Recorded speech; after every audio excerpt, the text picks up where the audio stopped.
Sorry about that. The oil cooler's in there. You can't really see it. But anyhow, our goal tonight is to get this engine into this bay. I'm not going to worry about hooking it all up to all the ins and outs. Bits and pieces. Bits and pieces. We just need to basically get this in the bay and line these brackets up.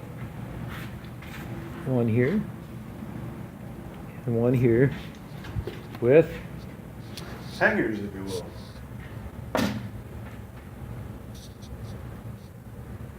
These motor mounts.